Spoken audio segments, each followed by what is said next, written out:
And we're back. We're back. Session 4. Yes. Quite a day. What are some highlights?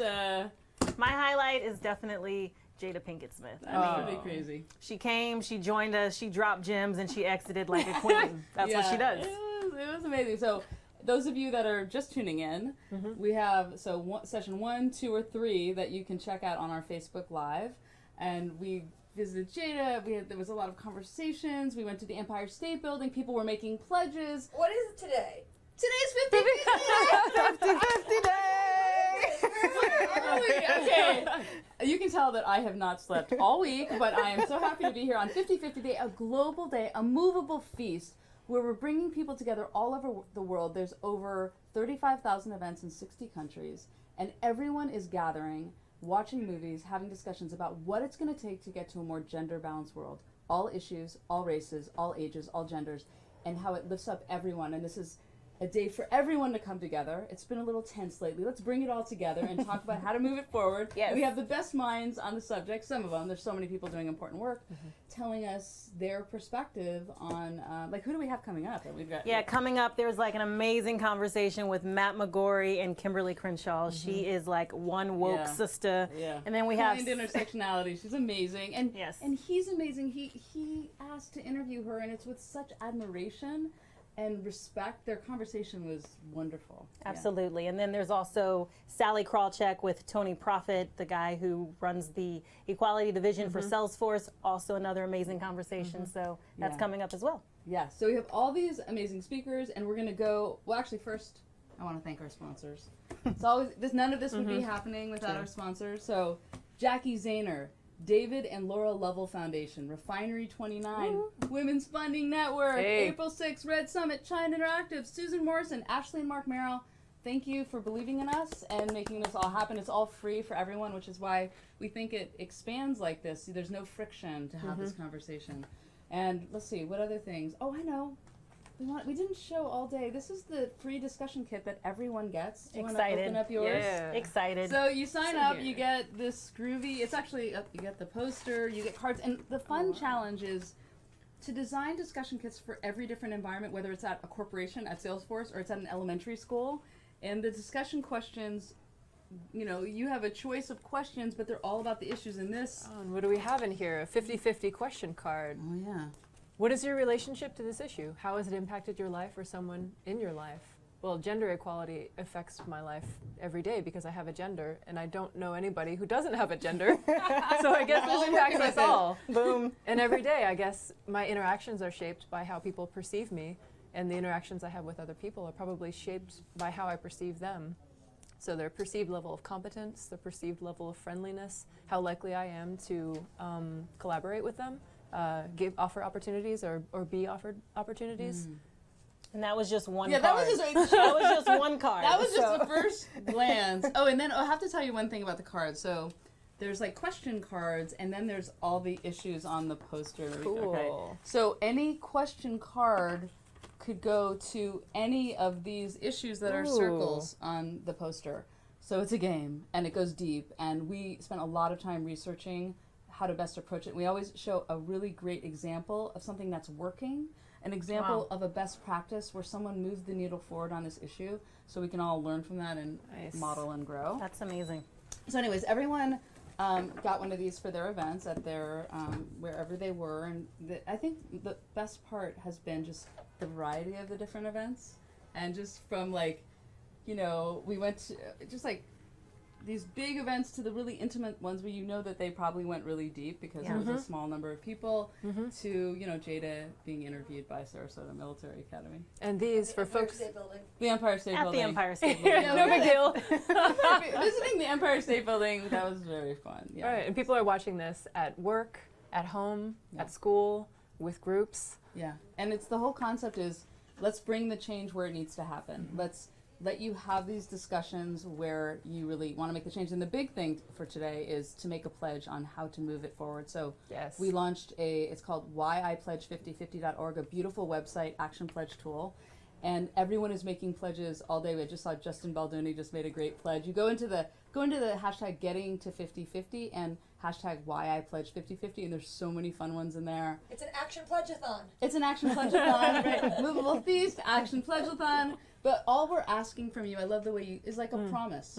Yeah. We're asking for a commitment, and we will follow up with you with resources to help make that pledge realized. And actually, one of the top pledges that people have been making out of the thousands of pledges is from people that run companies to make their boards and senior leadership women or underrepresented people. So that I like that. pretty awesome. Okay, so do you know some of the speakers that you listed? Oh, we're about to go.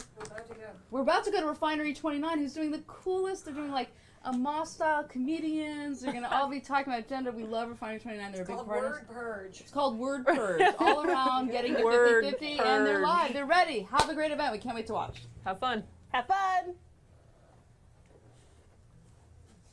Word purge. Word Purge. Okay, and we're cool. Right on. Or who couldn't that fit is into good. size 8 Yves Saint Laurent, which was the biggest size. I remember when I lived in Italy and ate pasta twice a day and felt sexier than I ever had in my whole life until a boy snuck his hands around my waist without asking and patted my stomach. I remember when my best friend announced she was only going to eat almonds. And I remember every time I have looked at another woman and made comparison our first interaction.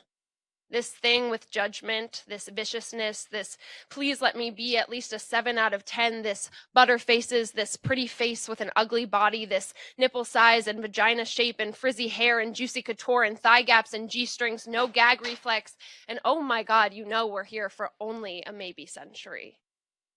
Oh my God, how much time have I wasted looking to be a knockoff when I am the limited fucking edition? Oh my God, when I realized that I never had a crush on a woman because I was only looking at girls who looked like me. When I realized that if 2 puzzle pieces were actually the same, no one would buy the game. When it dawned on me that we are taught that judgment is synonymous with the air that we breathe and we never had a chance to live without it. When I had to teach myself how to introduce my heart instead of my height, my wisdom instead of my waist, my softness instead of my smile, that no one ever told me we hated each other because it was pre-packed into our Lunchables. That if I totaled my timesheet of hours spent getting drinks with judgment, I'd be a fucking alcoholic. That my mother telling me that happiness is an inside job was a prophecy of how hard it would be. That I could have built an empire of empathy in the time I spent wondering why my solo pants didn't stay up while that girl's did. We will spend our whole lives unlearning lessons we were never given the syllabus for, and that is only if we choose to bear the weight of these invisible chains. There are some who will always feel heavy. I am uninterested in those preaching female empowerment without admitting how we have imprisoned each other first. If it is our right to carry the key, then we better stop losing it. Thank you.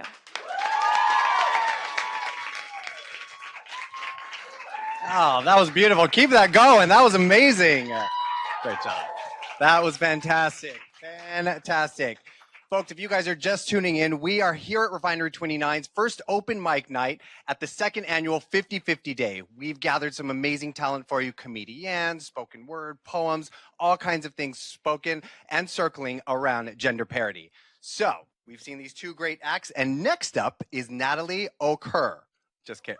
Oak, yeah, right? I'm sure she's never heard that before. She's never heard that. She is an NYC-based stand-up comic, born and raised in Beirut, Lebanon. She moved to New York City 2 years ago to pursue her comedy career. She's the co-producer of Tickling the Ivories, a weekly comedy show every Monday at 8 p.m. at Pianos Live. Let's give it up to Natalie. Oh, wow. Thank you so much. I actually never heard that, the occur. I've heard it, but not from me. So thank you. Great. Actually, on my way up here in the elevator, a guy stopped me to tell me that I look like Hermione and Hagrid's love child. Great stuff. Sad part about this is I've never watched Harry Potter, but I knew exactly who he was talking about. And I didn't like it. I was like, why? And he went, well, Hermione, because you're a girl. All right. That was my reaction too. And then he went, oh, he didn't finish. He was like, and Hagrid, because you look like him. That was the most important part. And it sucks, you know, because I've always been a very self-conscious person, you know. I mean, I know that I don't look horrible, but I grew up in Lebanon, like they just said. And I don't know if any of you know anything about Lebanese women, but they're freaking beautiful. All right, it's a lot to compete with. My two best friends there, drop dead gorgeous. And people used to talk about us growing up, you know. They used to be like, oh, Noor, she should be an actress. Alex should be a fashion icon. Natalie should try harder. She really should, you know. Brush her hair, take off her glasses, stop being a cunt. She'd be great. You know? I moved here 2 years ago. You know, moving to America was my biggest dream as a Lebanese girl. And I used to watch a lot of American movies growing up. This is how I learned to speak the language, but I learned the accent before the vocab because, you know, I'm a genius. I did. And I used to confuse so many words when I first got here. I used to confuse the words prosecution and execution. Yeah, I thought that prosecution meant execution, which is very confusing for an Arab. All right, it's very confusing. I walked into a store once and there was a paper at the door that said, all shoplifters will be prosecuted. I was like, what? What? They do this here too. That is, anyway, enough about me. It's cool to be here, you know, 50-50. The first time I heard about it, it was on my Facebook feed. But then I kept scrolling because I was there to stalk my ex-boyfriend's profile. I came back, and it was really cool. 'Cause to me, freedom, to me, equality means freedom, which is something that is not very common in my country. We don't have the freedom that you guys have here when it comes to our action, when it comes to what we can talk about. I mean, up until last year, my whole family thought I was still a virgin. We never talked about it. I first told my brother, and I was sitting with him at dinner, and I was like, all right, Eddie, I have to talk to you. I have to tell you. Because he was coming to a show of mine, and I talk about this stuff. And I was like, so you have to know, you know, I grew up, things happen, and I'm not a virgin anymore. And my older brother looked at me and went, did you get raped? Okay, shock. But he's a 30-year-old man who thought that the only reason his Arab little sister is going to lose her virginity is rape, you know?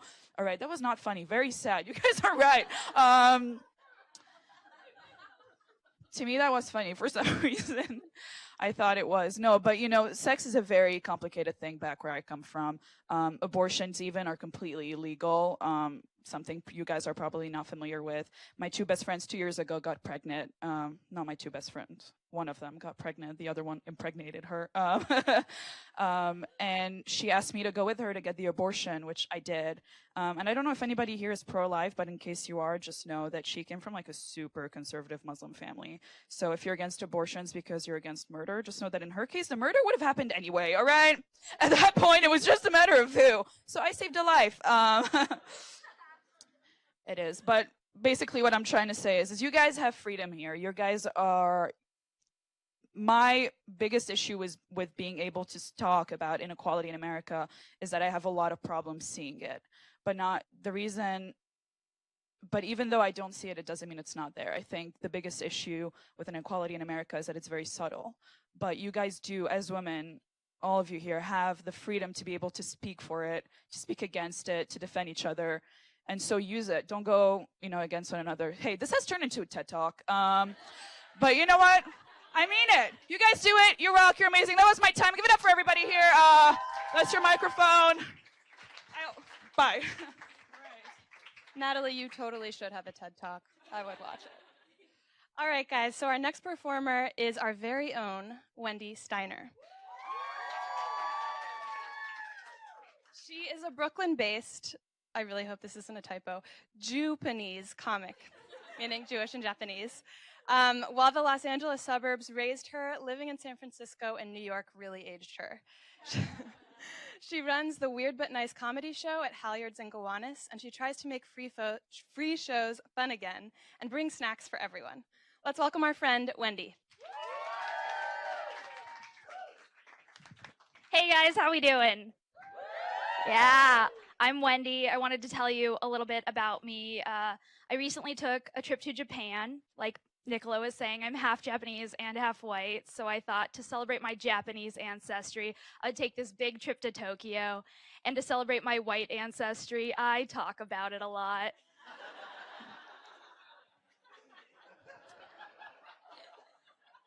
I actually found myself in Tokyo for a friend's wedding. My really good friend Rachel, funnily enough, she married another woman named Rachel. So it was an interracial marriage. I'm going to stop there for a sec because I have 3 minutes to talk about gender parity, which is like something that's plagued humanity for thousands of years. So like, I think I can do it. But that is usually how I start my set, and I do it kind of strategically because I like for you guys to know 2 things. One, I'm a woman of modest color. And 2, I am so funny.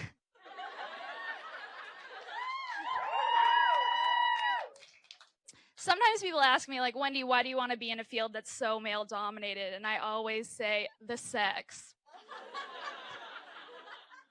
That's a big joke if you know any comedians. Those are really not real. What I really say is that I want to take up space. Like, I want to be good, but I think it's just as important to, like, be there. People also often ask me if gender bias is a real thing. Like, do I feel it? Does it exist? Or is it hyped up by websites? And I'm going to tell you guys a really short story that I think will help you decide for yourselves. This is a story of my very first show that I worked really hard to get almost a year after doing horrible mics. I was really excited. And I made this rookie mistake of sitting in a booth next to a man I did not know. And it was time for me to go up. Missy Elliott came on. They said, coming up next, Wendy Steiner. And I tried to get up. And I said, oh, excuse me, sorry, hi, sorry. And he would not move. So it was like an awkward waiting. And he was like, I just want to see the next comic go up, then I'll let you out.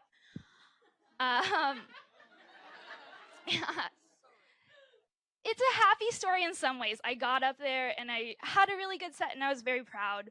And the man, to his credit, actually came up to me after the show and apologized. He said, I'm sorry, I just saw no way that you could be the next comic. I mean this as a compliment, you don't look like a stand-up comic. And I owe him a thank you, I really do, because he did 2 things that forward gender parity, at least in my opinion. The first one is he got in my way. And the second one is he pissed me off, y'all. I don't know about everybody here, but I am incredibly motivated by spite. Other people run on coffee. I'm just like 5'2" and bitter. Every new person who breaks up with me, I'm like that much closer to being the president. It's very serious. But he really lit this fire within me that burns. It's like painful and it's strong. It's the emotional equivalent of like a reoccurring UTI. But I think it's a really interesting story because it means that this is all very real, and I'm so excited to be here with new comics and performers that I've never met. I feel so inspired watching you. And I'm pledging today to kind of say that I'm going to stay in the game. Like, this is one performance out of many. That's one asshole out of many. But I want to be 83 going to open mics and drinking the cheapest beer that's there, right? I'm really excited about my menopause material. I think it's going to be hot. You guys might see me looking over here at my notebook and you think it's notes, but again, it's just a list of people who have wronged me in my life. That's really all I wanted to say today. I'm really grateful to Refinery 29 for having me. Thanks for letting me take up a little bit more space.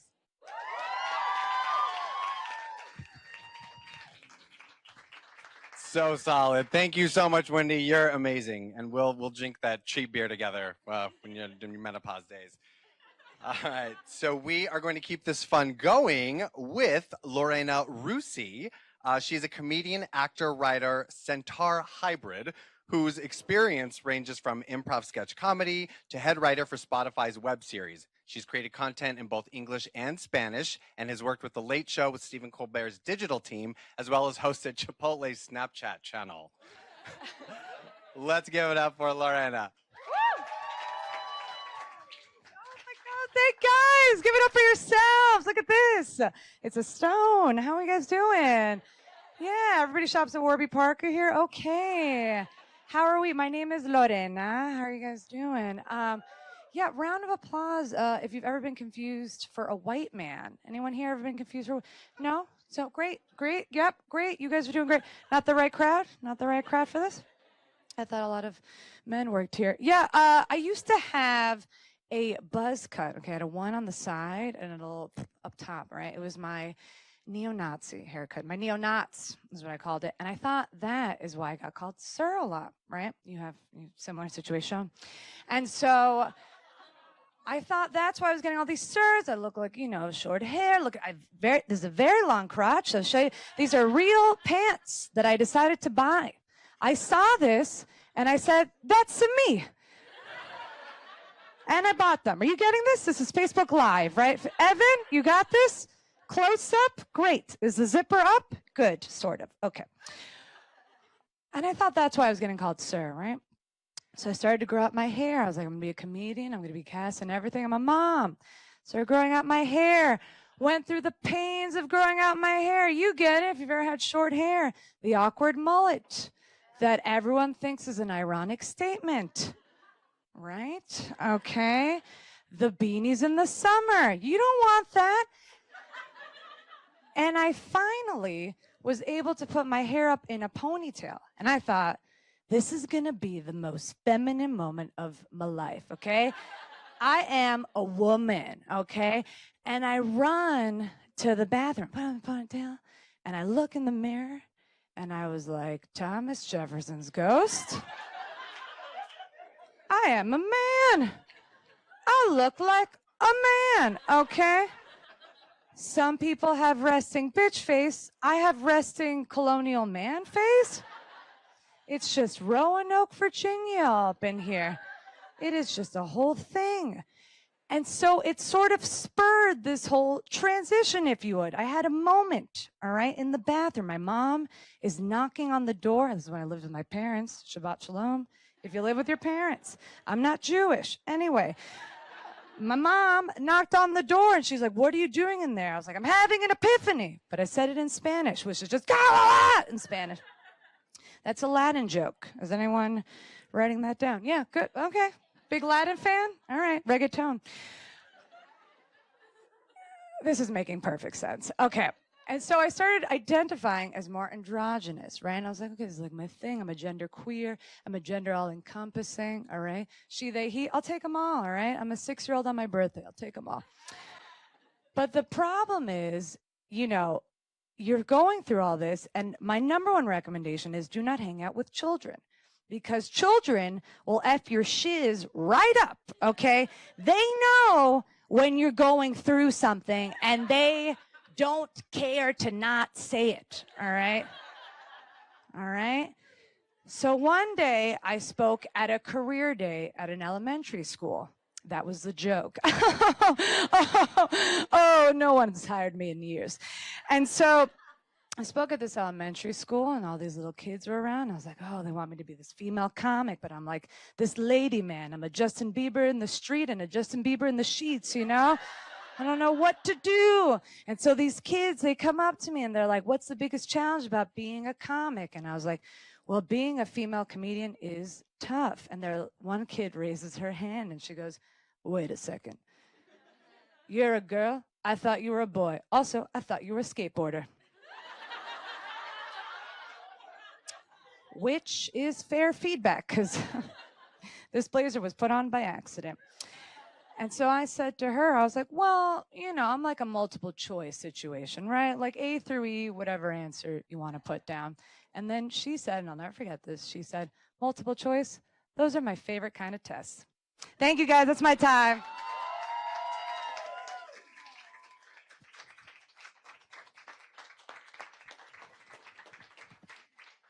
That was amazing. One more time for this lovely person. That's right.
So how amazing was that Refinery 29? I mean, thank you so much for quite the entertainment. Oh, so fabulous. Jealous, but glad that we could watch the live stream. Absolutely, absolutely. I'm looking forward to diving back into that a little later. Right now, I'm very excited to introduce our next live event at Salesforce headquarters in San Francisco. Hello, Kendall. How are you? Hey. Hi, I'm great. How are you? Good. I'm having a little trouble hearing you. So, Dom, can you hear okay? Yeah. Okay, terrific. Why don't you kick it off? I just wanted to introduce Kendall. She is in charge of the women's group, employee resource group at Salesforce, and Salesforce is having events throughout the world today for 50/50 Days celebrating. And they're right now having an office get-together where they're using some of our discussion kits, which you and Tiffany and everyone were diving into earlier. So Kendall, why don't you tell us about the event and let's hear some of your discussions. Yeah, sure. So I'll take you guys, we'll walk around and talk to some of the team members here who are having conversations. And one of the things that's been great about 50/50 Day is that we actually have these events going on in offices all around the globe. So this is our San Francisco office. So we're going to see if we can tune in to the discussion that some of our groups are having here. So you can walk with me. Terrific. We're taking a tour. Nice. And I see folks of all kinds of genders. Share with the team some of the things you've been discussing so far today. Hello, everyone. Happy 50/50 Day. Thank you. Thank you. So what discussion are you having right now? I see the 50/50 Day poster. Yeah, we're talking about cultural issues, just different interpretations of equality, and then we kind of got into talking about our own company and the equal pay initiative that's going on here. Kind of a big deal. Does this feel like 50/50 Day fits in with your Ohana culture, right? Oh, so much so, yes. And can you tell people, in a nutshell, how do you describe Ohana culture at Salesforce? Ohana is all about family. It's about not only opening yourself up to others, but also making sure that you're inclusive in everything that you do, whether it's your hiring practices, whether it's your teamwork. It's about being open to everybody's, I would say, differences and different thoughts and approach to work. Yeah, so we have a lot of different Ohana groups here at Salesforce, and really events for different Ohana groups. That's what we call our employee resource groups. And Salesforce is just really supportive of us having events like these and having open conversations. And they're very transparent about equal pay, which is awesome and makes me very proud to work for Salesforce. So that's always a great thing to be proud of, that you can say here that you know you're paid equally compared to your male coworkers, which is certainly not something everyone can say, as we've seen. So that's definitely a special thing about Salesforce. Well, we're so excited to have you as some of the leaders to be representing 50/50 Day from one of our live events. Thank you so much. We're going to go to the next event, but happy 50/50 Day and enjoy. Yeah, thank you. Thank you. Bye.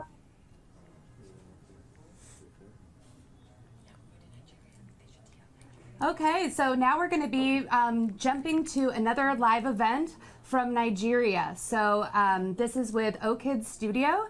They have an amazing program where they bring construction workers from the different genders together and working to rebuild communities within Nigeria. Wow. And they've done a lot around Cool. 50/50 Day. So let's hop on in. Nigeria. Hi, my name is Carolina, and I'm design director at Orchid Studio here in Kenya. Orchid Studio is an architectural design and construction company with a bit of a difference. We ensure the 50/50 principle in everything we do. So in our office, as well as in our construction sites, we ensure gender parity. So celebrating the 50/50 Day is very important to us and for our Women in Construction training program. Take a look at one of our sites in Western Kenya. First, when I came here, I was intense, but when the work began, I've had a lot of fun, and it has been crazy working with women and men. So funny, trying to meet the challenges as a woman, building, carrying materials, the tools, working with them. working from the groundwork to the walls. It has been fun and sometimes it's challenging, but I now feel I'm contented I can do construction work. And I've really benefited even from Orchid's company because I've gotten some money from them as payment, and I feel I'm independent. We need women in a construction site just because we want them to learn what is going on. Some of them, they are here because they are earning, it's a place where they earn bread for their children. And another thing, we need them because they are hard workers. As a leader in my organization, I pledge to ensure all employees receive equal pay for equal work. To support women-owned, gender-fair companies.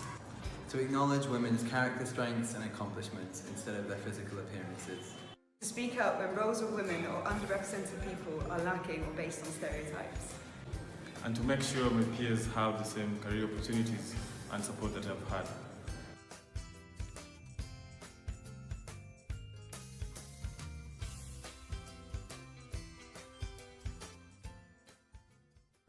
Hey guys, we definitely have more great conversations on this 50-50 day. A lot of people say you can't really talk about gender equity unless you're talking about race. So the next conversation is with Kimberly Crenshaw and Matt McGorry. Kimberly is the professor of law at UCLA and Columbia Law School. She's a leading authority on civil rights, Black feminist legal theory, critical race theory, race, racism, the law, and she originated intersectionality theory, which is huge. She's also the co-founder and executive director of the African American Policy Forum, a gender and racial justice legal think tank, and the founder and executive director of the Center for Intersectionality and Social Policy Studies at Columbia Law School.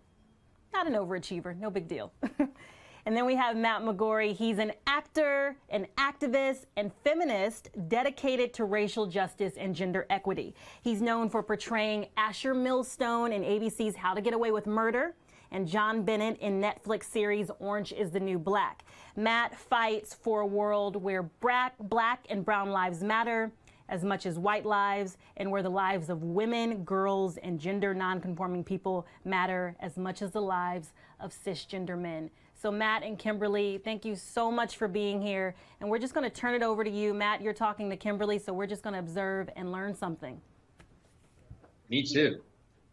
Thank you so much for that. Yes. I'm thrilled to be here today. First of all, thank you 50-50 for having us. Appreciate all you're doing, all the programming and everything on the ground that's allowing people to plug in and really sort of make a change and kick it off. I am so excited to be here with Dr. Kimberly Crenshaw, who has had an enormous effect on of my work and my activism and just my life and thought process. And I'm super appreciative of her and excited and nervous to be here and interviewing her. So as you heard before, Kimberly coined the phrase and you know the sort of study of intersectionality in feminism. And for me, how that had impacted me essentially was in my beginning journey into feminism, I was essentially embodying what you might call white feminism, meaning I had a very simple view of feminism, I think initially, that was for equality of men and women, right? And when I exclaimed that I was a feminist on social media, people would often say, are you an intersectional feminist? And I didn't know what that meant. But I was happy to look it up and watch many speeches of Kimberly's and begin to really understand the process that, first of all, gender is not a binary, it's a spectrum. And essentially, you know, around the concept of intersectionality, that there is multiple different layers of oppression that different folks experience in addition to just gender, right? So Black women, for example, experience the layered oppression of both sexism and racism, in addition to there's, you know, ability level, class, and many other different forms. So for me, it's had a huge impact. It opened up my world a lot to really start to look at a deeper way of how do we lift up those that are most marginalized rather than accidentally or unconsciously excluding them from our movements. Would you say that's sort of right, Kimberly, in terms of I'm going to say I'm going to take you with me when I go on talks. When people say, "Can you explain intersectionality?" I was like, I think Matt can do that. Yeah, absolutely.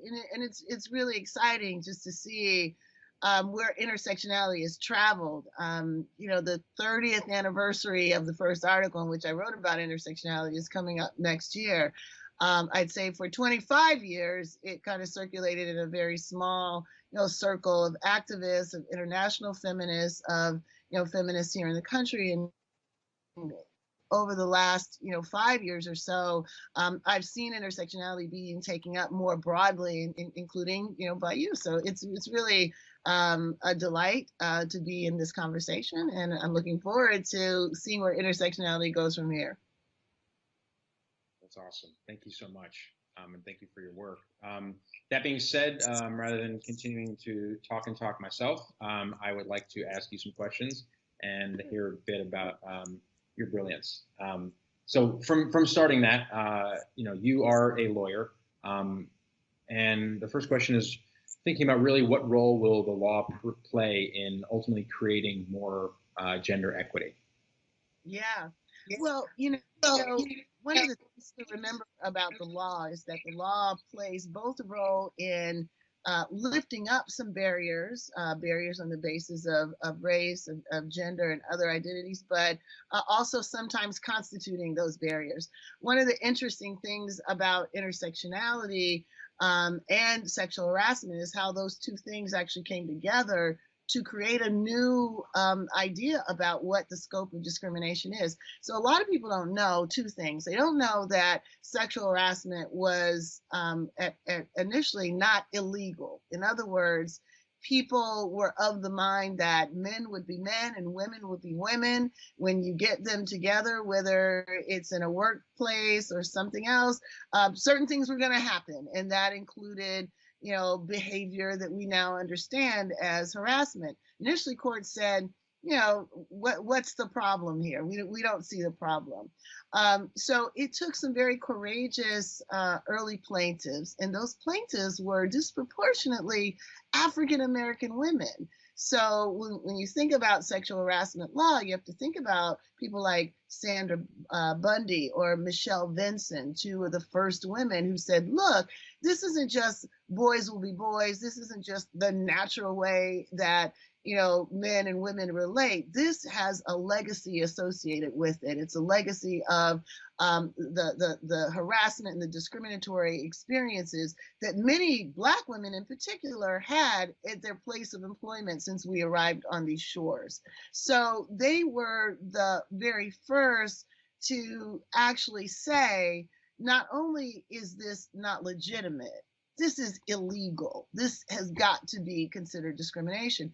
And the law eventually caught up, but it wasn't natural. It took people like Catherine McKinnon, who developed the theory to attach the consequences of this kind of harassment to a concept of discrimination. And it took people like Sandra Bundy, who, it took her nearly a decade to actually win her case.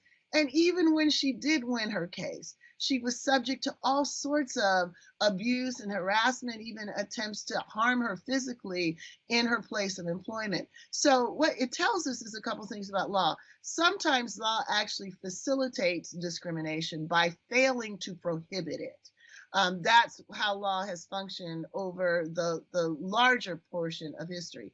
Occasionally, plaintiffs, along with theorists, can come together and open up a new possibility for law to be deployed, not to facilitate discrimination, but to stand against it. But we also know these are always sort of partial problems to get solved. So what we're at now is a moment where, although sexual harassment on the books is illegal, in reality, it's very difficult for women to get access to justice. Sometimes they're punished for speaking out against it. So now the challenge is to broaden the scope of sexual harassment law, so more women have access to it, so that the consequences of harassment are far more serious, so institutions think more seriously about how to weed out those folks who we know are harassers, and how we can create more equitable workplaces through maintaining commitments to making sure that no one has to tolerate these kind of conditions just to get a paycheck. Yeah, thank you. That's, yeah, so incredibly important. And I think that reminds me, about my own understanding of how when we, oftentimes it is those that are most marginalized in multiple different ways. And when sort of conditions get better for them, and when people work to make conditions better for them, it actually benefits everyone, right? And even what you're talking about in terms of going as far back as in American slavery, in the Reconstruction period, learning about how the access that African Americans fought for education actually benefited many poor white folks who never had that in the first place too. So that's really interesting to think about how that line connects even to today. So true, Matt. Not only does it benefit everyone, but let me say, the inverse of that. When we don't have a practice that incorporates those who are most marginalized, and when we don't understand the historical connections between anti-racism and feminism, not only do those individuals who are subject to all of these things fall out, but we lose as well. So, one of the things that I try to draw folks' attention to is that because we don't really know the history of sexual harassment law, because we don't know the role that Black women played in it, because we don't know the role that fighting against sexual abuse played in the development of the civil rights movement. Because we're ignorant about that, there have been moments in history when we as a group have lost out because we haven't known. One moment was the Clarence Thomas Anita Hill hearings. When Anita Hill came forward, many people didn't believe her, and some people were of the belief that Black women weren't particularly subject to abuse, that they didn't feel that they were discriminated against when they were spoken to a certain way, that this was a white woman's issue.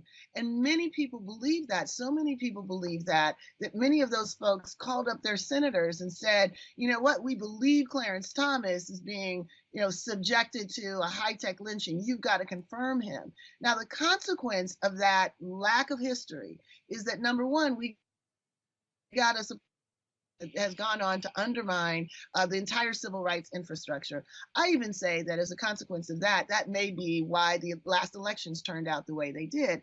It would have all been different had we been able to believe Anita Hill, and we would have been able to believe Anita Hill if the history of Black women in terms of fighting sexual abuse, in the history of Black women in terms of creating sexual harassment law, if this had all been known, I think the outcome of that history, that particular moment in our judicial history would have been different. So it should be a cautionary tale. Not only are we all benefited when we build from the bottom, but we avoid the disasters that happen when racism, anti-racism, and feminism are put at odds with one another.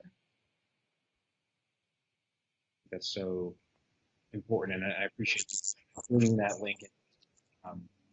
And I think for me, coming into my activism, a little bit of feedback.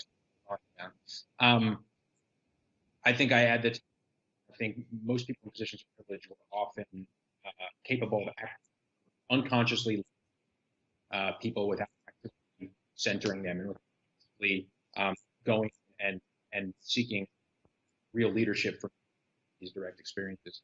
And so speaking to that, as a man and someone who hopes to be a part of the movement towards gender equity and equality as a whole.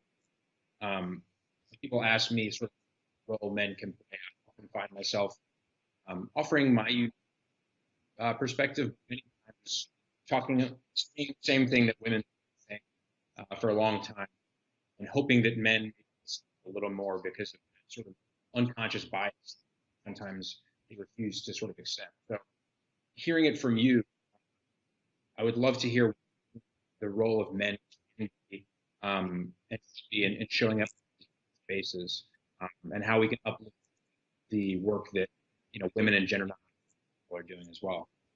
Yeah. I think men have an incredible role to play, to the extent that we understand it, that patriarchy is reproduced by men, as well as women. The ways that traditional ways of being, the ways of conceptualizing what it means to be, a man. These are patterns and practices that are learned, and they are reproduced and reinforced among each other. So I've long felt that men have a absolutely vital role to play, first with each other, and then outside of that space in justifying and legitimizing the work that those of us who are on the front lines are trying to do. My organization, the African American Policy Forum, was actually co-founded by an African American man, Luke Harris, who I met in the middle of the Clarence Thomas Anita hearings. We put out a call for African American men to travel to Washington, D.C.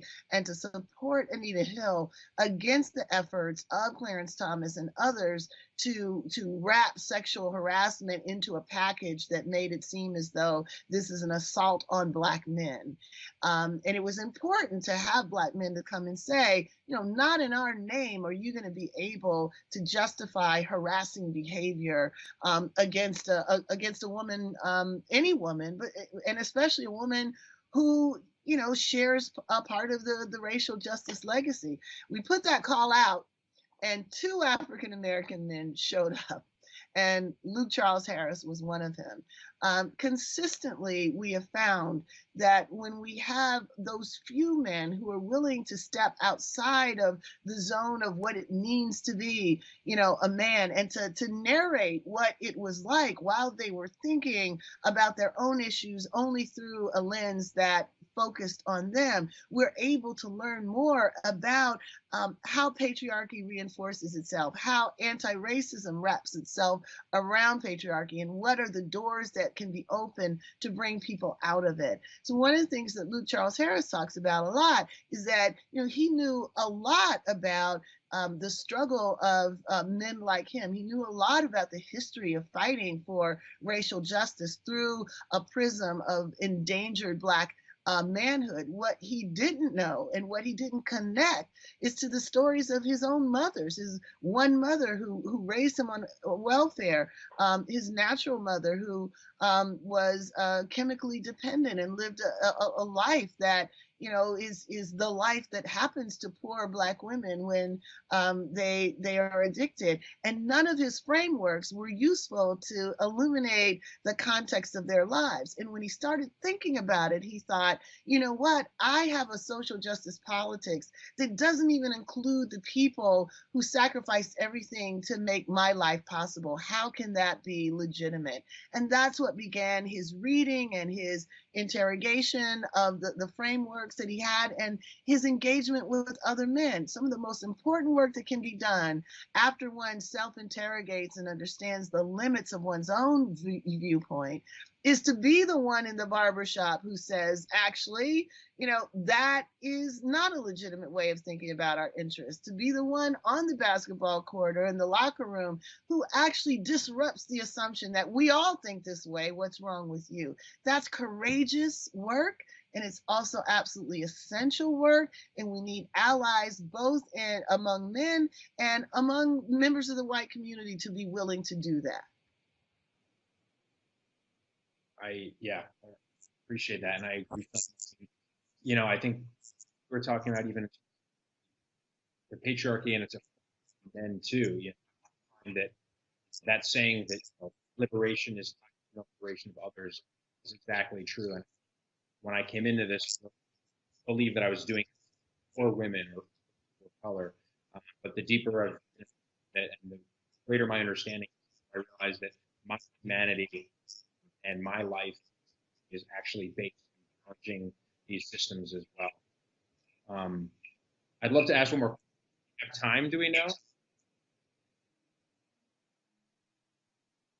I'm not hearing, so go ahead. So Kimberly, I'd love. Is that a yes? Last question. Yes, Matt. Great. Cool. I have a little bit of feedback. Yeah, I'm getting a lot of feedback. Great. We'll take So, your last Matt, question. Last question. Great. I'm sure our audience wants to hear about your trajectory. So, what are the moments in which you have, thought, yes, this is the door in, and this is the door that I can suggest to other people. So you talked about how you came to the space being a feminist, and people were asking you, are you an intersectional feminist? And you began to read about that. Where has your practice taken you that you can bring other people along with it? What are some of the keys to thinking that make this possible for other white men to identify as intersectional feminists? I appreciate that. I am. Yeah, so I think for me initially, I think this is very common of white folks, of more levels of privilege, is that we tend to, when we say women, for example, lump everyone together. And for me, my activism is called out for being performative, which I can respect, understand, and pushed me to investigate. And part of that was really showing up in person. And you did an event about a year ago that I found very impactful. Say her name, was intending to lift up the voices of Black women and victims of police and state violence. At that point, I'd been a year or so into showing a group in Los Angeles called Black People for Black Lives and Solidarity Partners, Black Lives Matter LA. And really essentially be in community with people, with the leaders. And I think you said it perfectly, calling attention to your and how sort of distance of experience of the women in his own life incredibly detrimental. And I think especially white folks and especially white men, we are not used to and socializing with women of color and our own leaders, heroes. And I think really and being in space to learn directly is a huge part of it. And I remember when I initially started looking through an anti-racism, doing more of that organizing, there were women who would separate that from feminism. And for me, that is all a part of the same thing.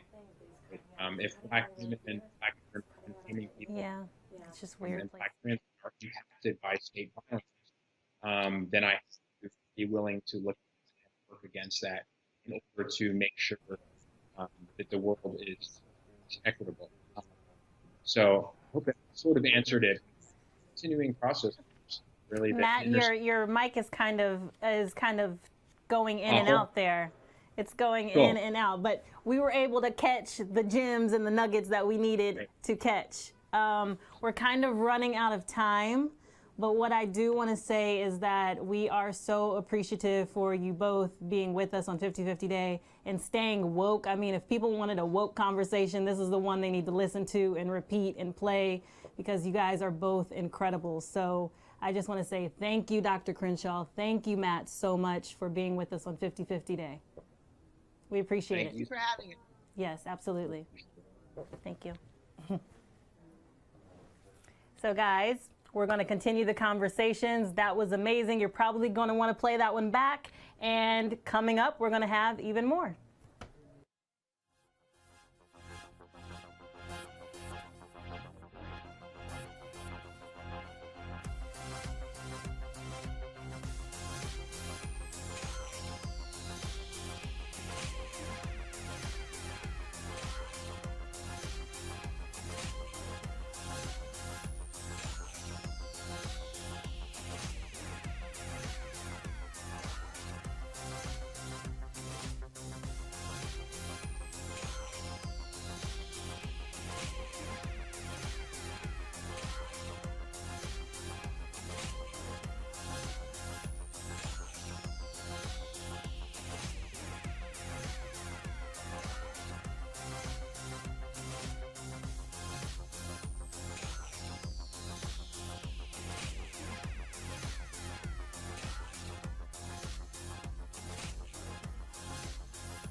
All right, right on. What a great conversation with Matt McGorry and Kimberly Crenshaw. It's been so amazing, all of the speakers today, so insightful. So Mackenzie, what do we got up next? Next, we are coming with Equal Voice Canada from Ottawa, Canada, coming live from House of Commons Committee Room. So we're excited to see what they have here. Hello, how are you? Happy 50-50 Day. Hi. Hey, Happy 50-50 Day. We're excited to hear what you have in store. What's going on there in Ottawa? Well, we are in the middle of a roundtable, and I'm going to take you and show you in a minute. But we are talking about how to get more women elected to politics and how to get women involved in industries all across the city in Canada. So Wonderful. I'll take you in, I'll show you a little bit about what we're doing, and you can listen in. Right on. Terrific. Oh, this is so cool. First class tickets.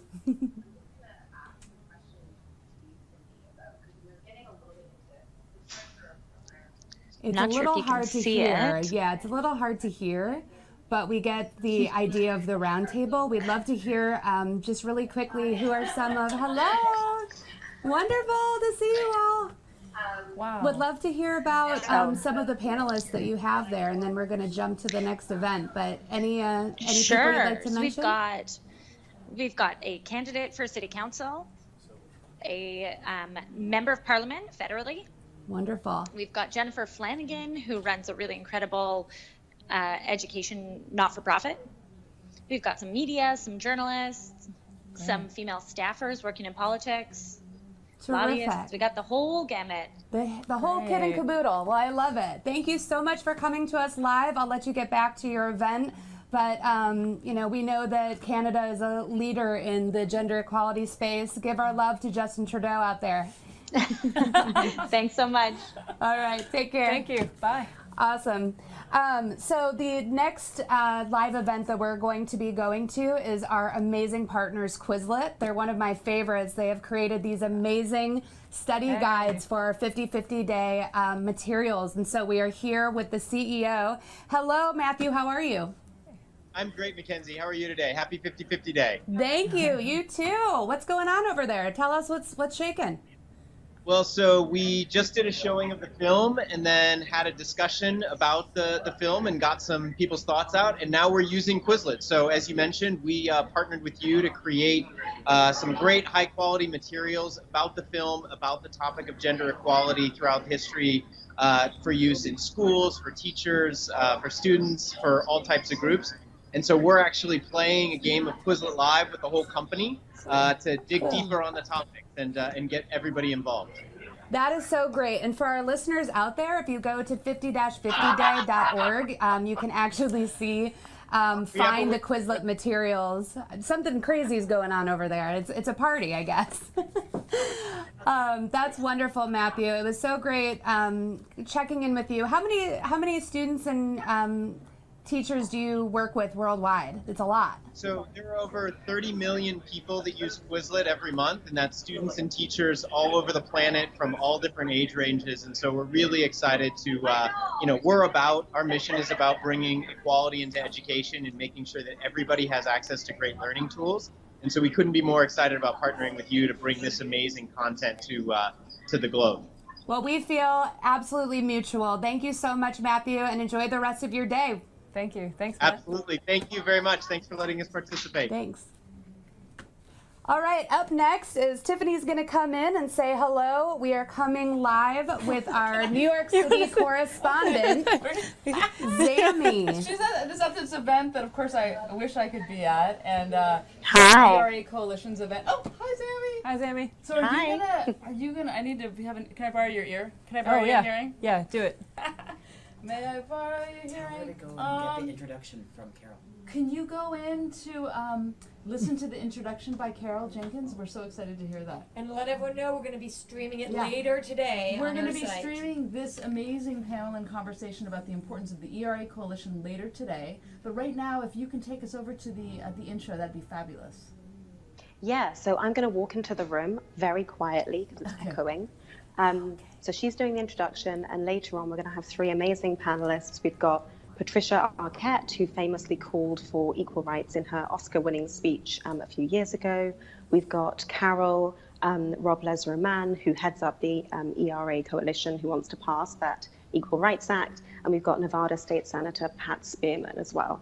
So I'm going to go in and show you guys what's going on. Oh, great. Undercover Zammy. Here in New York City in charge of all of that. So her expertise is deep. So I know a thing or two about budgets and money and priorities. Hunter. And cool. I want you to think about something. Was the last time you've ever seen Law and Order or any movie where they're looking at evidence, right? Evidence is processed as a matter of course in the criminal justice system. If you have a crime where they uncover drugs, those drugs have to be tested before the prosecutor can prosecute, right? You got to make sure it's not oregano. You have to, they're saying it's pot, right? It's not salt, it's cocaine. If it's a gun, then you must always test that gun to make sure it's operable. You can't charge the person for possession. Never, ever is there any other. So as you can see, that's the panel kicking off. It's pretty amazing. They've got the huge ERA banner in the background, and it's pretty thoughtful atmosphere in there. Fantastic. Well, go in and enjoy the panel. We're gonna do the live stream on our live stream, and thank you for taking us there. And we can't wait to hear the highlights from you. Awesome. Thanks so much. Okay. Speak later. Bye. Thank you, Sammy. Thank you. Cool. Amazing. Okay, we're still going to more live events. So many exciting things going on. So up next we have. Up next, we're going to go to a cover for a minute. Up next, we're going to take a minute. Here's the thing: we have all these live streams, and you can imagine there's people waiting in different parts of the world for us, and just making sure it all is like trains running. Is it's the experiment. All aboard. All aboard, and we're just waiting. We're gonna have a card, and then we're gonna go. Sallie and Tony. Sallie and Tony. That's gonna be an amazing conversation. Thank you. Stay tuned. Okay.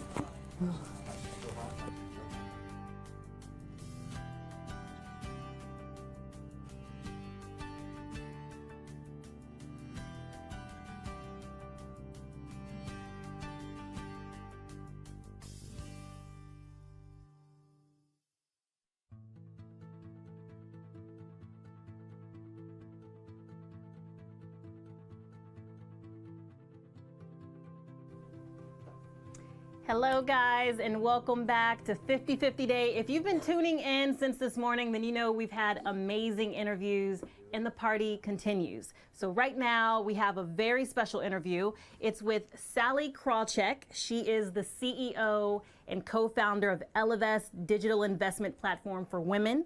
She's also the chair of Elevate Network, a global professional women's network. And she's going to be interviewed by Tony Profit, who is the Chief Equality Officer at Salesforce, where he leads the company's equality initiatives focusing on gender, LGBTQ, and racial issues. So guys, we're very excited to have you both. So I'm going to be the observer, and I'm going to let you guys have the conversation, and we're all going to tune in and listen. Perfect. Hey, Kimberly, thanks for the introduction and the opportunity. And here on behalf of Salesforce, we're delighted to participate at this auspicious day. And what an honor, Sallie. Great to see you again. And, I'm just thrilled and honored to be your partner in this interview. And so, we got a little bit of your bio and background, and it's so phenomenal that an illustrious, and you're an icon for across industries, certainly in financial services. And so just first of all, thanks for agreeing to do this with us. And maybe let's just start by just telling folks a little bit about, because I think people know that you're the CFO of Citigroup, right, for example, and the president of Global Wealth and Investment Management at BofA. So these are incredible, huge scale jobs. Tell us a bit about what you're up to now.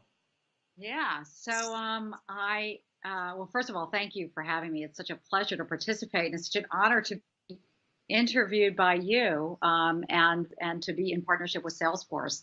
As you know, when I did my latest round of funding for Ellevest, which I'll talk about in a second, I targeted Salesforce as an investor for us because of the great work that y'all have been doing in gender equality, which I'm so pleased to see is being recognized. So I love being in partnership with y'all. Yeah, so I went from being a big company gal running large businesses to an entrepreneur and started a business called Ellevest, which if you had asked me a few years ago, did the world need an Ellevest? Did the world need an investing platform for women? I would have said no. I probably would have said that the idea was sexist on its face and that it would have to be a sexist offering, maybe a remedial offering, maybe remedial financial education, and that, you know, us gals, we can handle the big boy numbers. But I became aware that women, of course, have many gender money gaps. We talk a lot about the gender pay gap or the gender work achievement gap. But one we weren't talking about a couple of years ago is that we women have a gender investing gap. And for the woman, you know, who's earning maybe $80,000 a year, 70,000, 100,000 in there, so doing pretty well, you know, not investing as much as the men do can cost her certainly hundreds of thousands, and for some women, millions of dollars a year. For some women, it can be $100 a day because they're keeping their money in the bank. And so a lot of people doing work on closing the gender pay gaps, almost nobody doing any work on closing the gender investing gap. A lot of marketing initiatives around it, a lot of, you know, let's have facials and talk stocks and let's not buy shoes and invest in the market, but no one really changing the underlying product and really working for thousands of hours with women to build a product and a marketing interface, but to build a product that was really for women. And that means not the focus on outperforming the market, but on achieving goals, not a focus on remedial financial education, but instead making sure that the experience is one that is pretty seamless and intuitive and makes common sense, and one that also has as an option something that's important to 84% of women, which is investing for impact. So we launched a few years ago. Several weeks ago, we passed 100 million in assets under management, one of the fastest new firms to get there. So we feel like we're on our way. Well, Sallie, I've been following your career for years, and I'm just used to seeing you like on Bloomberg and CNBC and reading about you and the Wall Street Journal and other, you know, major media platforms. And so so tell us a little bit about this transition from those huge platforms and just the process that you went through as an entrepreneur, the process of going out and seeking funding and creating this new platform, and the things that you've learned and the lessons that you pass on to other entrepreneurs that have similar aspirations.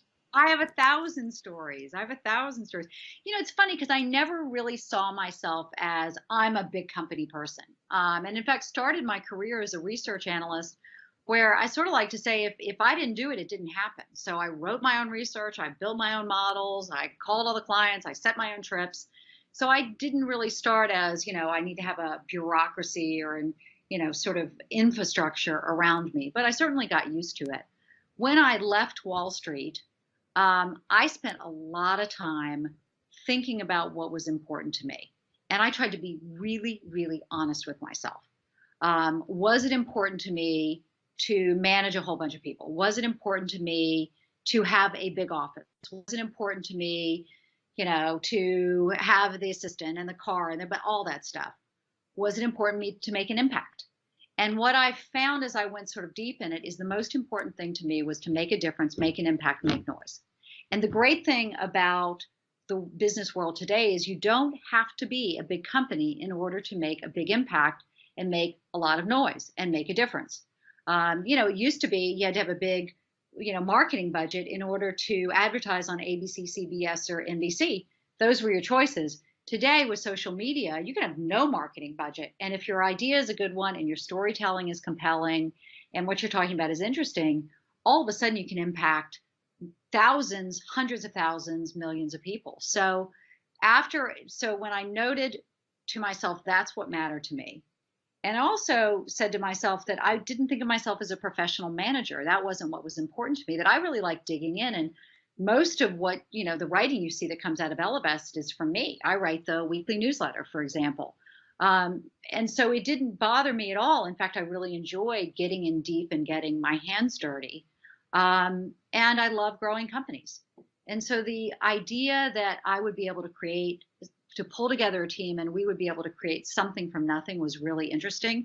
And for it to be about something that I was passionate about and that could make a difference, it was really just too hard to pass up. Though, in our first office, which had mice, there was a moment. I have to say, there was definitely a moment when I thought, back when I worked at a big company, I did not have to wipe the mouse poop off the desk every morning.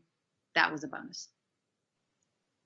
So, but you have an incredible reputation for integrity and courageous decisions, and so you're bringing that into this new platform. So tell us a little bit about where you see the platform going, how you see it empowering women in not just the U.S. but around the world. Where do you see your platform? How do you see it evolving, over the next 2 to 3 years? The opportunity is so much bigger than I thought it was to start with. We really were thinking this is going to be a digital investing platform for women, and here we go. And the feedback we've gotten has blown me away. We get a lot of thank you so much for building this. Thank you for building this for us. Thank you for taking this chance in doing it, and go. And go. We want a credit card from you. I actually had a wealthy woman write in sort of a nasty letter, to be perfectly honest, which was, how come I can't be part of this? I want to be part of this change. I want to be part of empowering women. We have no minimum at Ellevest, so we try to be very inclusive.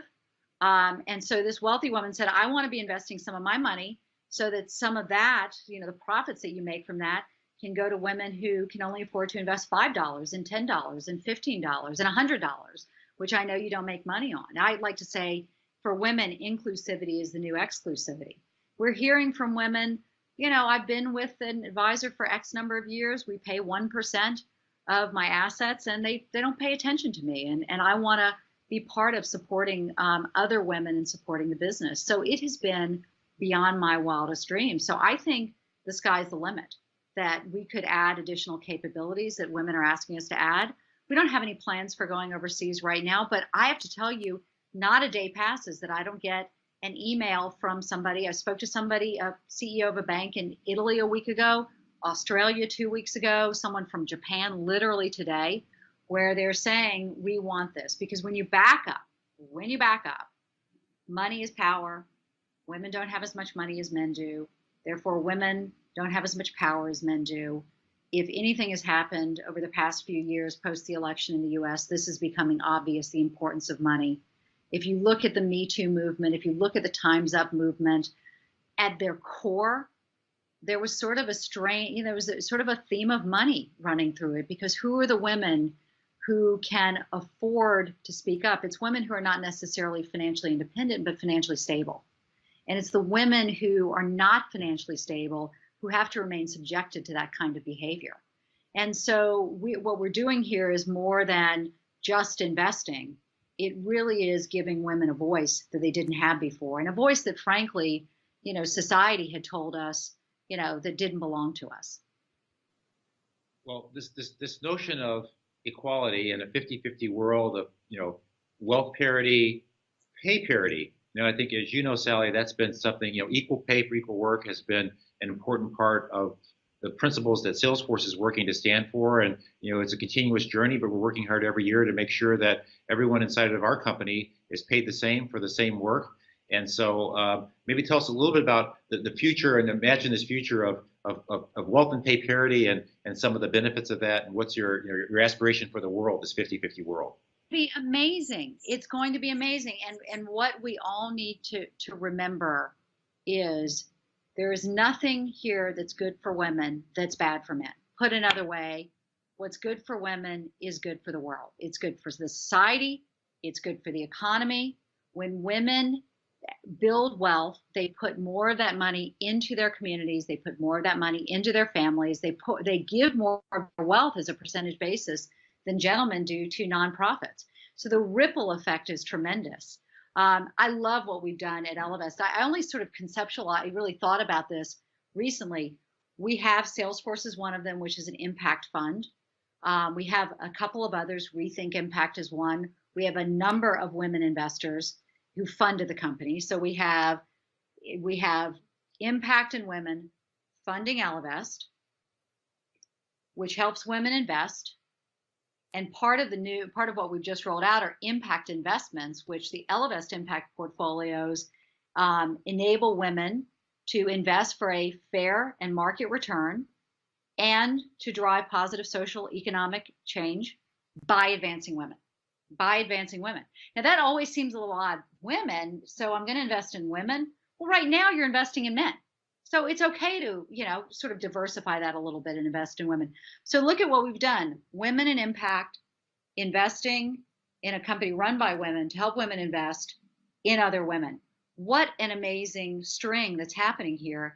And we hope and believe Ellevest is going to be valuable, which will give a return to these impact investments in women that enable them to start the cycle again. This is enormously positive. Sometimes we forget it. Sometimes we think, gosh, if that woman has more money, doesn't that mean somebody else has less money? And if that woman has that senior level job, doesn't that mean she took it from a man? No, because economies can grow, companies can grow, new companies can form. And so when one does well, it doesn't mean someone else does less well, though we can tend to rank ourselves on a relative basis. It means we can all do better. And one of the biggest groups that is underrepresented in the economy are women, and women who've stayed home to have babies and find it difficult to get back in. And so bringing all these folks along, closing the gender pay gap, closing, particularly for women of color who are making much, much less than Caucasian men, who are such entrepreneurial individuals, to really close those gaps, get more money to them, enable them to start businesses. That's going to be such a positive for our country and for the world. You're making an incredibly important point that this is not about a zero-sum game, right? And so, we at Salesforce, me personally, we're inspired, really, really inspired by your leadership. For our listeners, maybe let's close. What advice do you have for the men listening in, and how we can be part of the solution, and how we can be helpful in driving to a 50-50 world of real gender parity? Well, I think be part of it. And be a vocal part of it, and be our ally, and help in the little ways and help in the big ways. I have a friend of mine that I'm irritated with right now because he sees what's going on in the world. He sees the causes that I'm taking up. And he's big on Twitter, and he's big on LinkedIn, he's big on Facebook. And so he'll see articles about how great, business returns are when you have more women in senior leadership, and he'll send them to me. And I'm like, thanks, but maybe you could share them. You're a very prominent individual. Maybe you could share them on social and underscore them and begin to talk about them, as opposed to just share with me. But it also opened my eyes that when I am reading about issues of groups that I'm not part of, the advancement of women of color, the advancement of men of color, that I need to be sharing those and need to be part of those as well. So, what I would say is, in the office, do the little things for us. When you hear women being talked over, say, just a second, Joe or Susie, I'd love to hear Annie finish. When you see somebody taking credit for a woman's idea, as happens, well, I'd like that idea even better when Janie presented it 15 minutes ago. If you're in a position of paying people, pay them equally, regardless of their gender, regardless of their race. And what you, I think, know at Salesforce better than others is it doesn't mean you're reducing your margins by paying someone more. It means that you're more likely to retain those people, because the untold cost is when individuals leave because they're not getting paid fairly. The number one reason millennial women leave their jobs today is not flexibility, is not to have babies, is not to go abroad. It's for more money. And what I don't think any of us realize is how many of these women we've lost who've left because the trade-off of you're making X here versus, you could stay at home or you go to another job. We haven't calculated that cost. Fighting for not women-friendly initiatives, but people-friendly initiatives.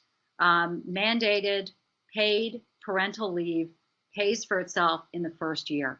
And again, it's because women and men, tend to stay if they can take leaves, for their family when they need it. And everyone thinks of it as a cost as opposed to paying for itself.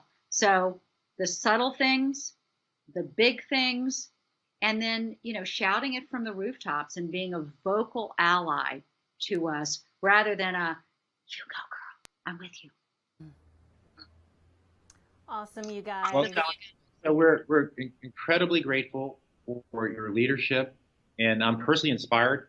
I consider you are a role model to me, and so thank you for collaborating with us on this segment. It's been a real honor, and I'm really excited to look forward to see the impact that you're having on empowering people of all gender identities, through this amazing new platform that you're developing. And congratulations on your early success with that. We really look forward to the promise ahead. Well, thank you. And thank you also for what y'all are doing at Salesforce. I mean, your leadership is extraordinary on this front, absolutely extraordinary. And it's so great to see that a company can do what y'all are doing and be successful, and how interrelated those things are. So you keep up too. Thanks for having me.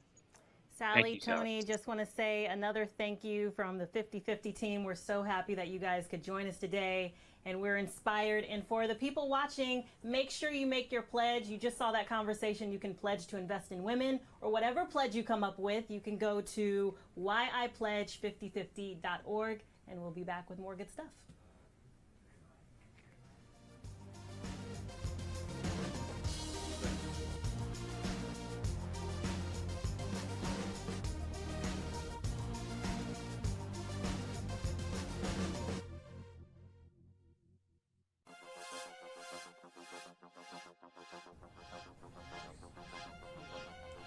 Hello, everyone, and I am so excited. Wait. Are we on? We're on. Okay. Hi, everyone. So I am here with Sawyer Steele again, and we are really excited to be introducing the new live event coming to Santiago, Chile, with our new friend Priscilla from the Women in Management firm. Hello, Priscilla. How are you? Hi, great. Hi. Good. Happy 50/50 Day. How is your event going? We can't wait to hear. I see everyone excited in the background. Yes, can you see? Yeah, we've been working, we've been watching films. We had some group discussion, and we were about to take the pledges now. Wonderful. Can some of the audience share maybe one or two pledges with us? Oh, absolutely. Jorge, could you come? We're talking about the pledges we're having. So what kind of commitments we're going to have today? So we're going to discuss with our groups, and what we're going to do is that each group is going to make a pledge about one of the pledges that you have in the webpage. Excellent. But we're going to do that even as a group. So Terrific. So you're going to dive into those pledges. So I want to see those numbers in Chile in half an hour just go. Phew. Yeah, it's really neat. Actually, Yeah. on our pledge tool, whyipledge5050.org, there's a globe icon that you can click on, and you can actually see all of the pledges worldwide. So Chile better be representing. Yeah, we're going. You're going to. It is. And does anybody want to share a specific pledge that you've made so far?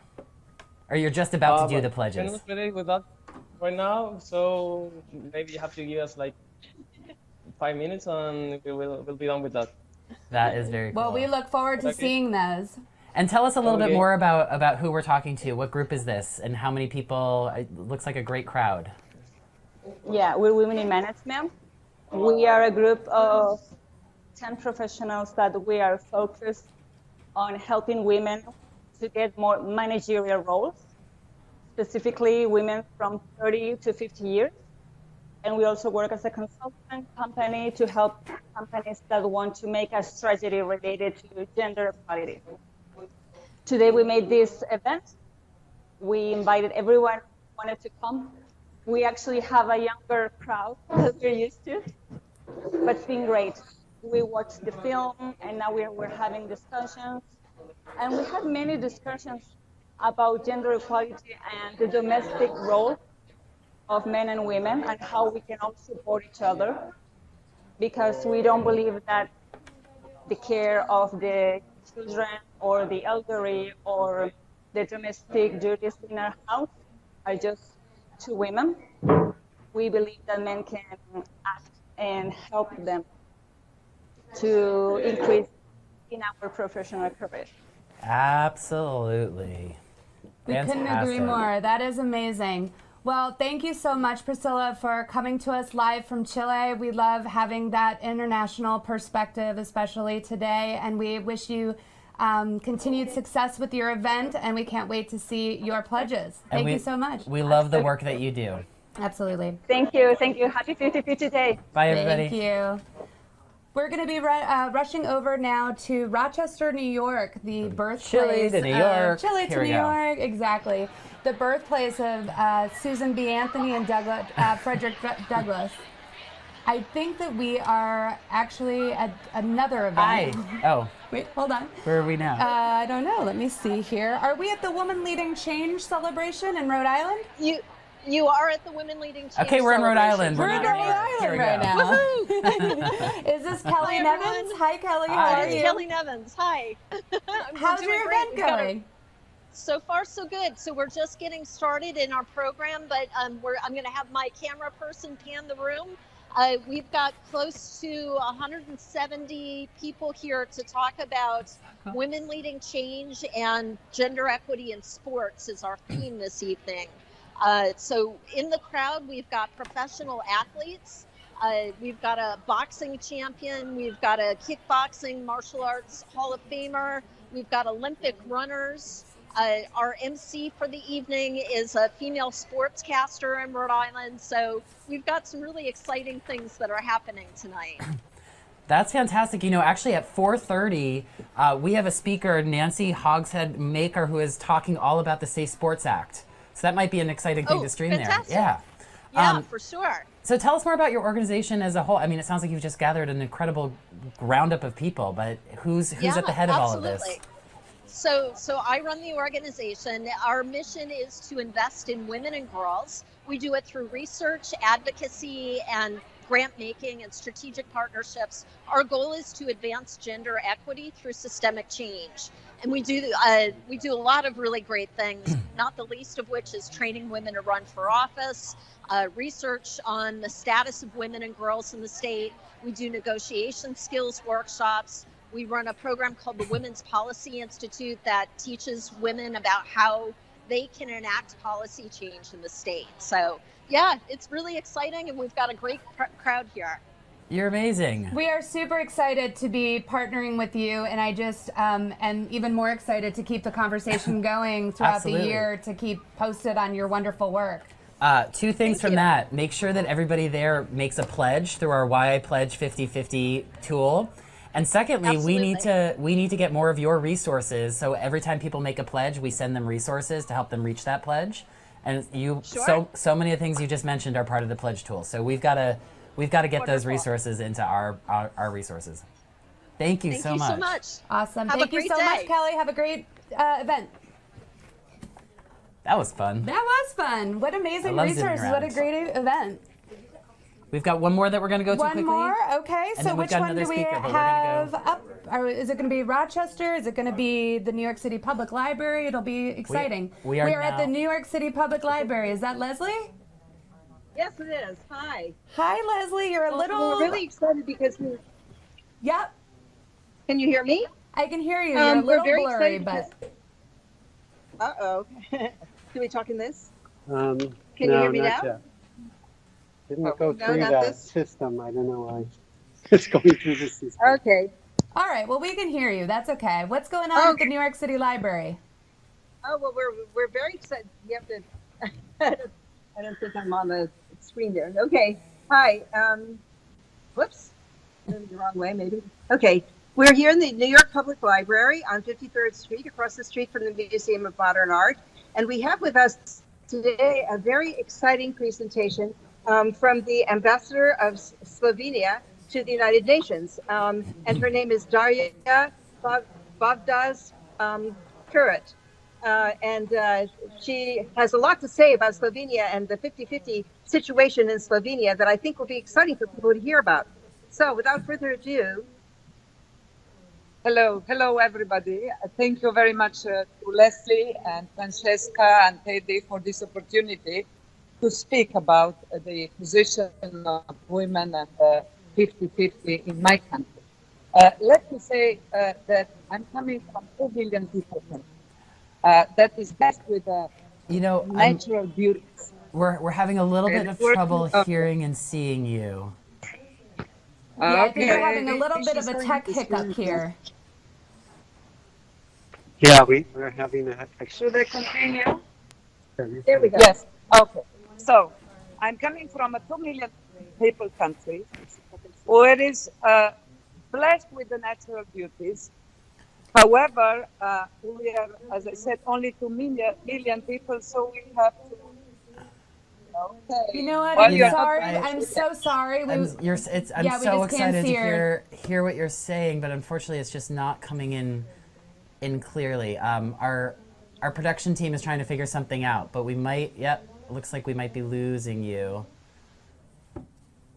Okay. Are there any other events or what's No, next? we've got Julie is here to join us. We are going to a speaker. I'm coming in, so we've got a fantastic speaker coming up next, but it wasn't the speaker that we thought we were going to have. So what was scheduled right now, and I know there are some people tuning in because one of our fantastic partners, the United Farm Workers. Speak towards Mackenzie's mic here. Okay, can you hear me? Do you want to come in? Because we're going to translate this. There's a lot of our Spanish language community coming, so. Oh, so cool. Okay. Well, unfortunately, All right. Arturo Rodriguez, who is, Arturo Rodriguez, who is the president of the United Farm Workers, was supposed to speak with Diana Tellefson Torres, the executive director of United Farm Workers. But they were supposed to speak now. Instead, they're going to speak at 5 o'clock. So if you're tuned in for this now, So 1 come hour back later. At 5, 1 hour later. 1 hour later. Say sorry, correct? Yeah, so Perdónenos, vamos a explicar esto a las 5 de la tarde. Yeah.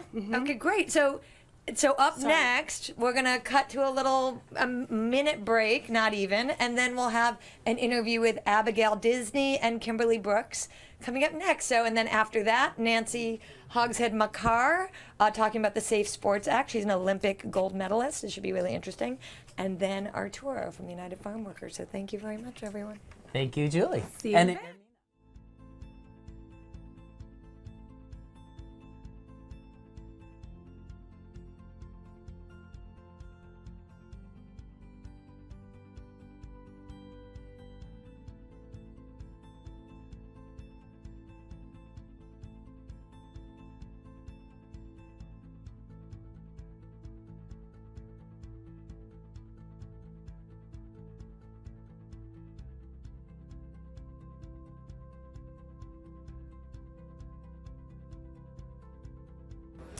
So guys, I am so excited right now because we have Abigail E. Disney. She's a filmmaker, a philanthropist, an activist, and the Emmy-winning director of The Armor of Light.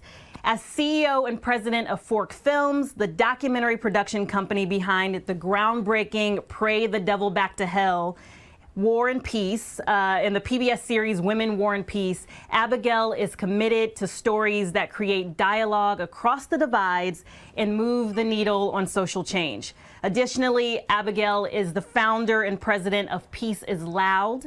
It's a nonprofit that uses media and live events to highlight stories of women stepping up for peace. And recently, Abigail co-founded Level Forward, which is a new entertainment model and enterprise in which profit and principle go hand in hand. So Abigail, so excited that you're joining us today. Welcome to 50/50 Day.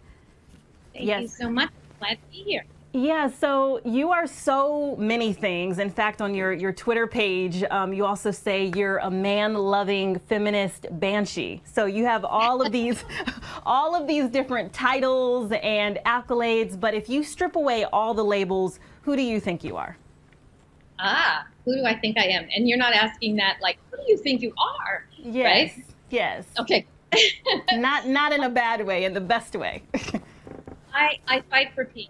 That's more than anything else. I fight for peace. I love women because I fight for peace, and everything that I'm doing is an attempt to remind people that peace is the one necessary precondition to living a happy life. I like that. Yeah, so you know what? One thing I find so interesting is that you've never been afraid to speak out about your privilege as a woman, as a white woman, as a member of the Disney family. So I'm very curious, when did you feel a responsibility, to pay it forward and do the type of work that you do? That was a long evolution for me through my 20s. I spent a lot of years of my 20s feeling embarrassed and ashamed and hiding it and so forth. And then I saw that when I spoke up and took responsibility or took credit for some of the things I did, I could see the way people came off the sidelines and got a little braver in their own lives. So that combined with the fact that in the last 5 to 10 years, as there's been increasing talk about white privilege, I have increasingly wanted to model what it looks like to step into and take responsibility for your privilege, and own up to the ways in which you've been unfairly advantaged, and not take that as an accusation. I mean, so many white people take it as an accusation when they're told that they're privileged by being white. And, privilege is morally neutral. Privilege is just a circumstance of birth. What you do with your privilege is entitlement. And I refuse to absorb my privilege as a natural and fair consequence of my being born privileged. Yes. So one of the ways that you're sort of using your privilege to do something for the good is with your new female-led studio called Level Forward. So I want you to talk a little bit about that, like how you decided to create this and how it came about and what the purpose is. Right. Well, in December, I was approached by some women who were talking about buying the Weinstein Company, headed into a sale, and give them profits to women who'd been sexually assaulted, survivors. And it just had this beautiful poetry in it. Oh my God, the justice felt so good. And so I jumped on board that bandwagon, and one thing led to another, and it became clear to us that what the world needed was for us to step up and start something from scratch, a sort of United Artists, I think of it, which was an attempt in the 1920s to bring artists together around making quality and amazing films. So there's more than enough space for us in the environment because there just isn't enough content that is good and decent and kind and loving and peace-oriented and includes everybody the patriarchy leaves out. That's not just women. That's people of color. That's disabled people. That's fat people. That's every right. And we are hammering away at it. You're doing a very good job. I mean, all of your work is so incredible and inspiring. I don't know if people know, but some of your other work includes the work with women in Liberia, for the documentary that you produced, and working with women in conflict zones and seeing how they're actually very instrumental in impacting the peace that comes afterward. So what have you learned from working with these women all over the world in some of these crazy circumstances? Well, I started by really seeing in person what it looks like when women are erased from the record.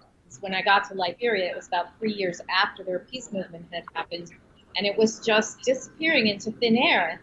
And I kept thinking, well, first of all, it's unfair to these women to forget them for risking their lives in this way and behaving so well. But it's also unfair to all the other women who are going to try that in their lives. It's unfair to them to not know that there are people who've gone before. We could all go so much further if we knew we were standing on other people's shoulders. So I brought that out, and when I did, what I saw was that I had been missing a million stories like the Liberian story. There's a story like this from every country on earth, and we leave women out of the story to our detriment, to all of our detriment. This isn't just good for women. when women are involved in peace processes, statistically, we could show this now, that pieces are more likely to last long. Democracies are more likely to evolve out of wars. So everybody loses if we try to build peace without them. Yeah, so it's a lot about leadership, and your organization, Peace is Loud, works with women in leadership. How does that get us to a point where we're, working toward 50-50 by putting women in places of power? Yeah, 50-50 is the most important next mountain to climb, because there was a big movement in the right direction in the early 1990s, and there were a lot of women got voted into Congress more than ever before, and women were moving into boardrooms and starting to see women in CEO positions and so forth. That was very gratifying, and we were very excited. But what ended up happening was everybody maxed out at about 18 to 22%. Every single field, from trucking to filmmaking to politics, in every single field, the participation of women in leadership maxed out at about 18 to 22%. And we know, because we've had enough years now to pay attention and study this, they still really can't bring all of themselves into leadership when they're only 20%. And what I mean by that is they can't act like women. They still end up being in these rooms, being asked to behave the way the men behave and accommodate the power dynamics as they exist. When you get to around 33%, 1 in 3, that's when the dynamics start to shift. So there is a reason we've maxed out where we are, and it is not acceptable where we've maxed out. It is unbelievable to me that it is radical to propose that we should take place, that we should be pushing for a 50% of leadership, 50% of everything, because we're more than 50% of the population. So, but at 33%, we'll begin to see changes, and we have to push for that. It's not going to happen on its own. It's going to happen because we push. And it starts with your work, and it starts with the conversations we're having today. But what can women and men do if they're not, for example, in such a space of influence like you are? What can people do in their own lives to help us get to 50-50 like we're trying to accomplish? Right. Yeah, because I'm in a space of influence. It's true, but certain things are universal. You can. Someone just told me yesterday that he was an editor. He worked on a film, and when he was sitting in the audience watching everybody go up and introduce the film at the Tribeca Film Festival yesterday, his niece looked at him and said, "Oh, look, there aren't any women up there." And he had never noticed it. He had never noticed it because he hadn't thought to ask himself, who's not here? So that is something we can all do every single day in every aspect of our lives. We can ask ourselves, who's not here? Not just in terms of gender, but in terms of race and sexual orientation and every other kind of dynamic. If we all discipline ourselves to make sure that every room we're in reflects the world, we will have a different kind of dynamic. So, and especially when men step up for women, that will make such a difference. So I also have worked on a film that just opened yesterday at Tribeca called Roll Red Roll, which is about the rape in Steubenville, if you remember it, of this very young woman that the guys tweeted about and texted and sent footage of to each other. And what's shocking about that film isn't so much the rape as all the, not even toleration, but encouragement of the rape by all the guys around the rapists. And there has to be a shift in the way men treat other men who do this. We need to shift the cultural shaming process from the woman onto the person who really deserves to be shamed, which is the man. So there's a lot we can do in our everyday lives. We can walk out of movies. Yeah. And we don't do that enough. Yeah. We can turn television. We don't do that enough. We need to start insisting that our media respect us. I like that. Abigail, you're fantastic. The only way to say thank you is say thank you. I appreciate your time and very, very happy that you were joining us today. Thank you so much. so much. It's good to meet you. Nice meeting you.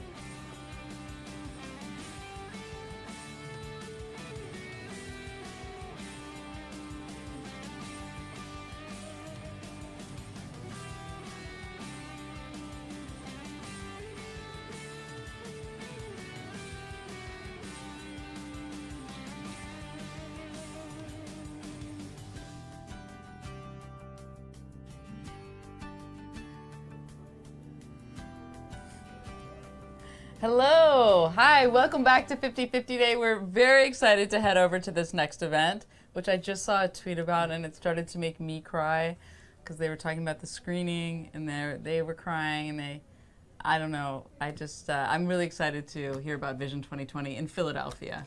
Vision 2020 is a very special place in my heart.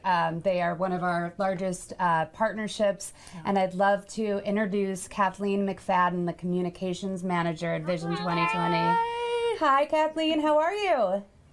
Oh my God, I'm so good. I'm so excited that it's finally 50/50 Day. How are you guys? It has been, I mean, an amazing, I can't even really articulate seeing all these different events from India and Nigeria and Chile and New York and schools and Florida. I mean, it's just, and then I just saw your tweet, and I think I haven't slept, and so I'm a little more emotional, but I got really chucked. It's an emotional kind of day, absolutely. Yeah, it was. So tell us about your event.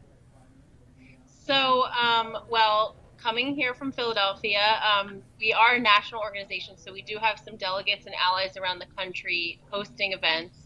But here in Philadelphia, where we're headquartered, a lot of people know us as the city of brotherly love. But today, and for us every day, it's the city of brotherly affection. Oh, that is so good. Yeah, and we screened the film. We had some tears in the audience. We had a lot of cheers. We got a standing ovation, or I shouldn't say we, I should say you guys. You should say we. I like that. We're in this together. And then we transitioned to a panel of local leaders from business and government, and our moderator, who's awesome. She's from the NPR station here. Her name's Jennifer Lynn. The first thing she asked the audience was, okay, raise your hand if you're a badass. Raise your hand if you're a unicorn. Raise your hand if you're a mentor. Oh, that's great. Hands up everywhere. That's so it was great. Awesome to see.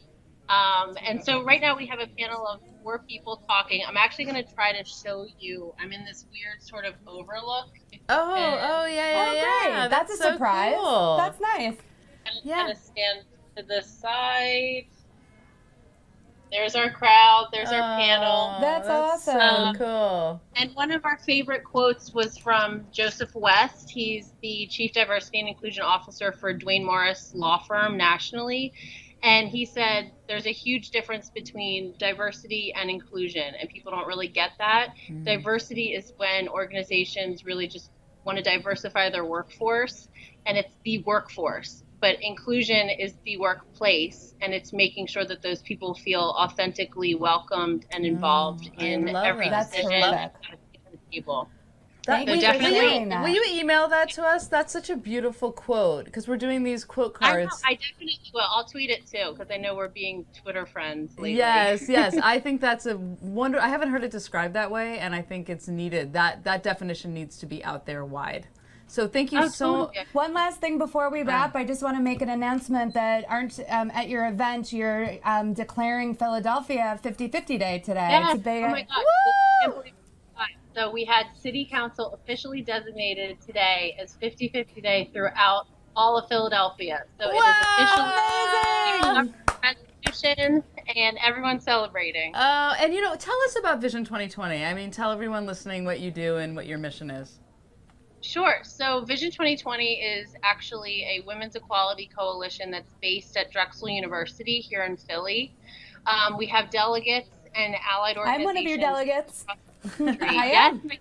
Delegate. Yes, I am. And Let It Ripple is an ally. So that was kind of how we even found out about the first 50/50 Day last year.